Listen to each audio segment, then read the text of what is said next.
வணக்கம். மீண்டும் மற்றொரு ராஜ்யம் நிகழ்ச்சியினூடாக சந்தித்திருக்கின்றோம். செப்டம்பர் 9 அன்று கத்தாரின் தலைநகர் தோஹோவில் இஸ்ரேல் நடத்திய வான்வழி தாக்குதலில் அமெரிக்காவின் பங்கு இருந்ததாக அரபு மற்றும் பிராந்திய ஊடகங்கள் கூறுகின்றன. இந்த தாக்குதல் உயர்நிலை ஹமாஸ் பேச்சுவார்த்தை குழுவை குறிவைத்து நடத்தப்பட்டதாக கூறப்படுகின்றது. சவுதி அரேபியா டிவி செய்தி தொகுப்பில் இஸ்ரேல் ஊடகங்களில் வந்த செய்தியை மேற்கோள் காட்டி தாக்குதல் குறித்து அமெரிக்காவுக்கு முன்கூட்டியே தெரிவிக்கப்பட்டதாகவும் அதிபர் ட்ரம்ப் அதற்கு பச்சை கொடி காட்டினார் என்றும் ஒரு அதிகாரி கூறியதாக தெரிவித்திருந்தது. மேலும் பெயர் வெளியிட விரும்பாத ஹமாஸ் தலைவர் ஒருவரின் கூற்றை சுட்டிக்காட்டிய அந்த தொலைக்காட்சி தாக்குதல் தோல்வியடைந்தது, பேச்சுவார்த்தை குழுவினர் உயிர் பிழைத்தனர் என்றும் தெரிவித்திருந்தது. தோல்வியடைந்த தாக்குதல் என்று அல் அரேபியா சேனல் விவரித்ததை பற்றி விவாதிக்க பாதுகாப்பு ஆய்வாளர் ரியாட் ஹஜ்வாஜியை அழைத்தது. இந்த தாக்குதல் இஸ்ரேலின் தவறான மதிப்பீடு மற்றும் உளவுத்துறை தோல்வியை காட்டுகின்றது அல்லது பேச்சுவார்த்தை குழுவினருக்கு உளவியல் அழுத்தம் கொடுத்து பயத்தை ஏற்படுத்தி அவர்களை சமரசம் செய்ய தள்ளும் நோக்கத்துடன் நடத்தப்பட்டது என்று கூறியிருந்தார். அல் அரேபியா தொடர்ச்சியாக வெளியிட்ட முக்கிய செய்திகளில் இந்த தாக்குதல் குறித்து சவுதி அரேபியா தெரிவித்த கண்டனத்தையும் பதிவு செய்திருந்தது. கத்தார் எத்தகைய நடவடிக்கை எடுத்தாலும் அதனை ஆதரிக்க எங்களின் திறன் அனைத்தையும் வழங்குவோம். இஸ்ரேலின் நடவடிக்கைகளுக்கு கடுமையான விளைவுகள் ஏற்படும் என்று சவுதி அரசு எச்சரித்ததாகவும் அந்த தொலைக்காட்சி கூறியிருக்கின்றது. ஈரான் ஆதரவு பெற்ற ஹவுதி இயக்கத்தின் டிவி சேனல் தனது இணையதளத்தில் வெளியிட்ட செய்தியில் ஆரம்ப தகவல்களின்படி இந்த தாக்குதல் அமெரிக்காவுடன் ஒருங்கிணைந்து நடத்தப்பட்டதாக கூறியிருந்தது. இதற்கிடையில் அந்த தொலைக்காட்சி நிகழ்ச்சியில் கலந்து கொண்ட ஒரு நிபுணர் அரபு நாடுகளின் பங்கை பற்றி பேசியிருந்தார். ஜூன் மாதத்தில் அமெரிக்காவின் அல் உதித் இராணுவ தளத்தை குறிவைத்த ஈரானிய ராக்கெட்டுகளை தடுத்த அரபு பாதுகாப்பு அமைப்புகள் இப்போது எங்கே என்று கேள்வி எழுப்பினார் அவர். மேலும் அரபு நாடுகள் வெளியிடும் அறிக்கைகளை சுட்டிக்காட்டி நாங்கள் கண்டிக்கின்றோம், நாங்கள் கோருகின்றோம் போன்ற வார்த்தைகளே அதிகம் உள்ளது என்றும் அவர் தெரிவித்திருந்தார். ஹவுதி உச்ச அரசியல் கவுன்சில் தலைவர் அல் மசாத் குற்றவாளி ட்ரம்பின் அனுமதி இல்லாமல் இந்த தாக்குதல்கள் நடந்திருக்காது என்று கூறி அமெரிக்கா உடந்தையாக இருப்பதாகவும் குற்றம் சாட்டியிருந்தார்.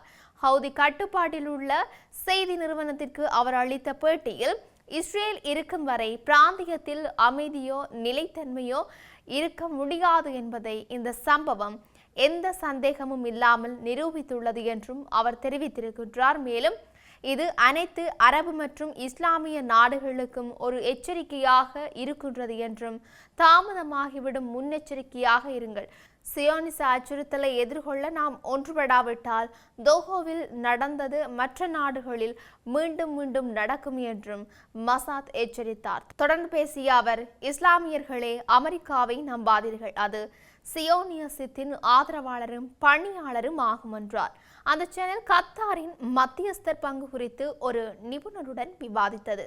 அரபு நாடுகளின் பங்கு சரியான பாதைக்கு திரும்ப வேண்டும், எங்களுக்கு இப்போது உண்மையான தீவிரமான பங்கு தேவை, பாதிக்கப்பட்டவருக்கும் தண்டனை வழங்குபவருக்கும் இடையில் நீங்கள் மத்தியஸ்தராக முடியாது என்றும் அந்த நிபுணர் தெரிவித்திருந்தார். லெபனான் அரசு செய்தி நிறுவன அதிபர் அவனின் அறிக்கை மேற்கோள் காட்டியிருக்கின்றது. கத்தார் அதன் தலைமை மற்றும் மக்களுடன் தனது நாட்டின் ஒற்றுமையை அதில் வலியுறுத்தினார் அதிபர் அவன். மேலும் இந்த தாக்குதல் இஸ்ரேல் நடத்திய தொடர் தாக்குதல்களின் ஒரு பகுதியாகும். இது பிராந்திய நாடுகளில் நிலைத்தன்மை மற்றும் பாதுகாப்பை உறுதி செய்வதற்கான அனைத்து முயற்சிகளையும் தகர்க்கும் நடவடிக்கை என்று கூறியிருக்கின்றார். ஹெஸ்போலா சார்பு கொண்ட அல் அக்பர் பத்திரிகையும் இந்த தாக்குதலுக்கு எதிராக வெளியான பரவலான சர்வதேச மற்றும் அரபு கண்டனங்களை முன்னிலைப்படுத்தியது. இது பிராந்தியத்தின் பாதுகாப்பை அச்சுறுத்தும் விரிவாக்கமாக கருதப்படுகின்றது என்றும் அது குறிப்பிட்டிருந்தது. இவையொருபுறம் இருக்க, அமெரிக்க ஜனாதிபதி டொனால்ட் ட்ரம்பின் மிக நம்பகமான நெருங்கிய நண்பரான அரசியல் ஆர்வலர் சார்ல்ஸ் ஜேம்ஸ் கிர்க் நேற்றிரவு சுட்டுக் கொல்லப்பட்டார். இந்த நிலையில் ட்ரம்பின் உத்தரவிற்கமைய அமெரிக்காவின் அனைத்து கொடிகளும் அரை கம்பத்தில் பறக்கவிடப்பட்டிருக்கின்றன. அமெரிக்காவின் உட்டா பல்கலைக்கழகத்தில் நடந்த துப்பாக்கிச் சூட்டில் இறந்த 31 வயதான சார்லஸ் ஜேம்ஸ் கிர்க் அமெரிக்கா முழுவதும் உள்ள வளாகங்களில் திறந்தவெளி விவாதங்களை நடத்துவதில் பெயர் பெற்றவர். 2012ஆம் ஆண்டில் தனது 18 வயதில் தாராளவாத சார்பு கொண்ட அமெரிக்க பல்கலைக்கழகங்களில் வலதுசாரி கொள்கைகளை பரப்புவதை நோக்கமாக கொண்ட ஒரு மாணவர் அமைப்பான டர்னிங் பாயிண்ட் USSAI இணைந்து நிறுவினார். அவரது சமூக ஊடகங்களும் பெயரிடப்பட்ட தினசரி பாட்காஸ்டுகளும் திருநங்கை அடையாளம், காலநிலை மாற்றம், நம்பிக்கை மற்றும் குடும்ப மதிப்புகள் போன்ற பிரச்சினைகள் குறித்து மாணவர்களுடன் அவர் விவாதம் செய்யும் காணொளிகளை அடிக்கடி பகிர்ந்து கொண்டார்.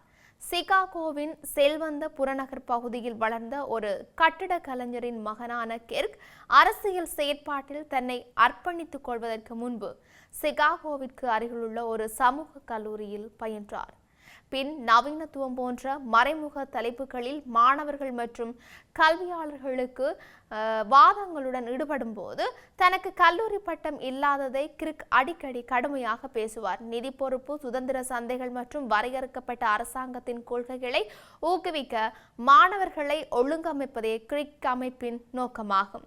குடியரசுக் கட்சி நிகழ்வுகளில் கிர்க் நாடு முழுவதும் சுற்றுப்பயணம் செய்தார். அவற்றில் பல தீவிர பழமை வாய்ந்த தேநீர் விருந்து இயக்க உறுப்பினர்களிடையே பிரபலமானவை. அவரது தினசரி பழமை வாய்ந்த பேச்சு வானொலி நிகழ்ச்சி சமூக ஊடகங்களில் மில்லியன் கணக்கான பின் தொடர்பவர்களை கொண்டிருந்தது என்று சர்வதேச ஊடகங்கள் செய்தி வெளியிட்டும் இருந்தன.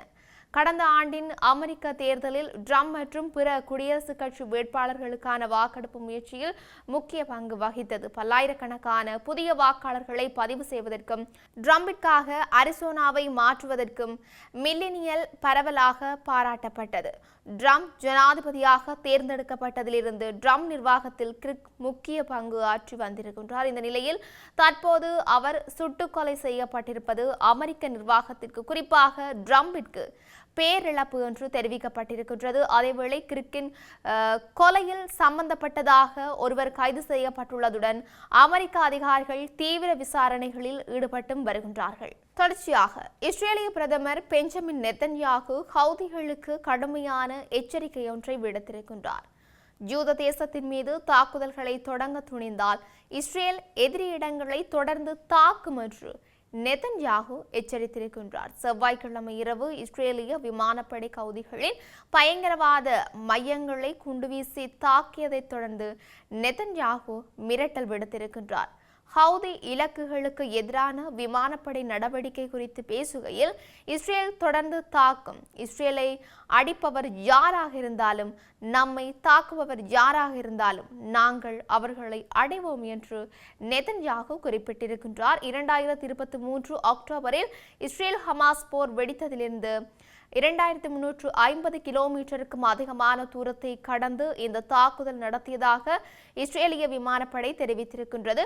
10க்கும் மேற்பட்ட போர் விமானங்களின் ஒரு குழு இந்த தாக்குதலில் பங்கேற்றது. மேலும் 15 தனித்தனி இலக்குகளுக்கு எதிராக 30க்கும் மேற்பட்ட தாக்குதல்கள் முன்னெடுக்கப்பட்டது என்றும் இஸ்ரேல் ராணுவம் தெரிவித்திருக்கின்றது. தாக்குதலை முடிக்க போர் விமானங்களுக்கு பலமுறை நடுவானில் எரிபொருள் நிரப்பும் நடவடிக்கைகள் தேவைப்பட்டன. இஸ்ரேல் அரசின் பொதுமக்களுக்கு ஏற்படும் எந்தவொரு அச்சுறுத்தலையும் தேவைப்படும் இடங்களில் தொடர்ந்து அகற்றுவதில் ராணுவம் உறுதியாக உள்ளது என்றும் குறிப்பிட்டிருக்கின்றார்கள். இஸ்ரேலிய வான்வழி தாக்குதல்களில் சனாவில் ஹவுதி கட்டுப்பாட்டில் உள்ள நிர்வாகத்தின் பிரதமர் அகமது அல் ரஹாவி கொல்லப்பட்ட கிட்டத்தட்ட 2 வாரங்களுக்கு பிறகு இந்த தாக்குதல்கள் முன்னெடுக்கப்பட்டும் இருக்கின்றன. இப்படி இருக்க உலகளவிய ரீதியில் இன்னும் என்னெல்லாம் நடக்கப் போகின்றது என்று நாங்களும் பொறுத்திருந்து பார்க்கலாம். மீண்டும் மற்றொரு பதிவினூடாக சந்திக்கலாம். வணக்கம்.